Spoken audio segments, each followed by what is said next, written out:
Welcome back to our channel Manakkarasiriyar. இன்றைக்கி இந்த வீடியோவில் second mid term test November 2025 12th standard எக்கனாமிக்ஸ்க்கான ஒரு இங்கிலீஷ் மீடியம் கொஷின் பேப்பர் தான் பார்க்க போகிறோம். ஸோ அது பார்க்குறதுக்கு முன்னாடி மாணக்கராசிரியர் சேனல் சப்ஸ்கிரைப் பண்ணிட்டு கீழே இருக்கக்கூடிய பெல் ஐக்கனை ப்ரெஸ் பண்ணி ஆன் வைங்க. 12th standard second mid term test November 2025 economics பொறுத்த வரைக்கும் டோட்டல் மார்க் வந்து 50 மார்க்கு. இது இங்கிலீஷ் மீடியத்துக்கான ஒரு கொஷின் பேப்பர் தான். அடுத்த வீடியோவில் நான் தமிழ் மீடியத்துக்கான கொஷின் பேப்பர் அப்டேட் பண்ணிடுவேன். ஸோ அந்த அப்டேட்லாம் உங்களுக்கு வரணும்னா ஆஸ் யூஷுவல் மாணக்கராசிரியர் சேனல் சப்ஸ்கிரைப் பண்ணி கீழே இருக்கக்கூடிய பெல் ஐக்கனை மட்டும் ப்ரெஸ் பண்ணி ஆன் வச்சுக்கோங்க. இதில் இருக்கக்கூடிய கொஷின்ஸ்லாம் ஒன் பை ஒன்னாக பார்க்கலாம். ஸோ ஃபர்ஸ்ட் ஆஃப் ஆல் வந்து பார்த்தீங்கன்னா define public finance.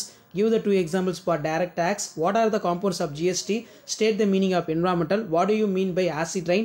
Define economic development. Write a short note of Niti Aayog. அதே மாதிரி answer any 5 of the following question. Describe the taxation. Point out any 3 difference between direct tax, indirect tax.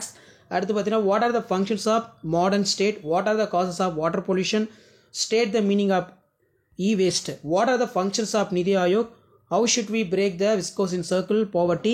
Explain the scope of public finance. Explain the methods of explain the importance of sustainable development goals வந்து கேட்டிருக்காங்க. Different type of planning இருக்குது. So இந்த question paper ஒரு மாடலுக்கு பார்த்து வச்சுக்கோங்க. Question paper use பண்ணுறதா ஃப்ரெண்டுக்கு ஷேர் பண்ணுங்கள். மாணக்கராசிரியர் யூடியூப் சேனல் சப்ஸ்கிரைப் பண்ணிட்டு பாருங்கள். ஸோ இதான் second mid term test November 2025 12th standard எக்கனாமிக்ஸ்க்கான கவர்மெண்ட்டோட official original model question paper. அடுத்தடுத்த question paper one by one update ஆகும். அந்த அப்டேட்லாம் வரதுக்கு மாணக்கராசிரியர் யூடியூப் சேனல் சப்ஸ்கிரைப் பண்ணி வச்சுக்கோங்க. கீழே இருக்கக்கூடிய பெல் ஐக்கனை ப்ரெஸ் பண்ணி ஆன் செட் பண்ணுவீங்க. அப்போ தான் நான் அப்டேட் பண்ணக்கூடிய வீடியோஸ் எல்லாம் உங்களுக்கு தொடர்ந்து நோட்டிஃபிகேஷன் வரும். தேங்க்யூ.